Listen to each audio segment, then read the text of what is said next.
We are now ready for step 2 of the button bag directions. We've pinned our project and now we are going to come to our sewing machine. We are using a 1/4 inch seam allowance. Here is the first of my pins that is my marking, my circle marking. I'm going to place the fabric so that I'm starting on that circle marking stop. I can pull that pin out. Now when I'm pivoting, I really prefer to have the needle in the down position just in case the pins get stuck in the presser foot, but it's not a requirement. We're going to start sewing right on this dot. We're going to make sure our fabric's lined up on the outside edge of the presser foot. Back stitch always when you start and you stop. We're just going to work our way and we're going to practice our pivoting. Okay, I lied. You do have to have the needle down in order to do this because we are pivoting. I need to go one more stitch.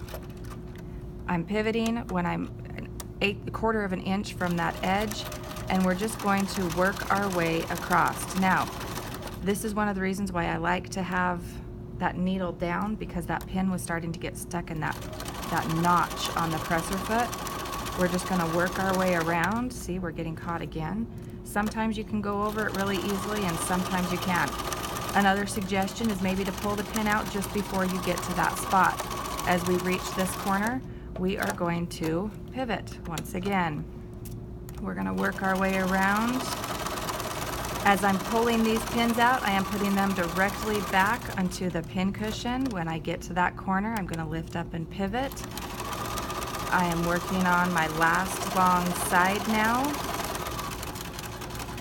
Pull these kind of pins out as we're working here. As we approach this corner, we are just going to pivot and move to our last pin. That's kind of our start and stop mark. When we get to there, we are going to backstitch just 2 or 3 stitches. Needle up and trim my threads. Now, as I get to this point, I've got my seam, which I know is really hard to see, 1/4 inch all the way around. I want to trim off my threads because your teacher is going to dock you if you have lots of threads everywhere.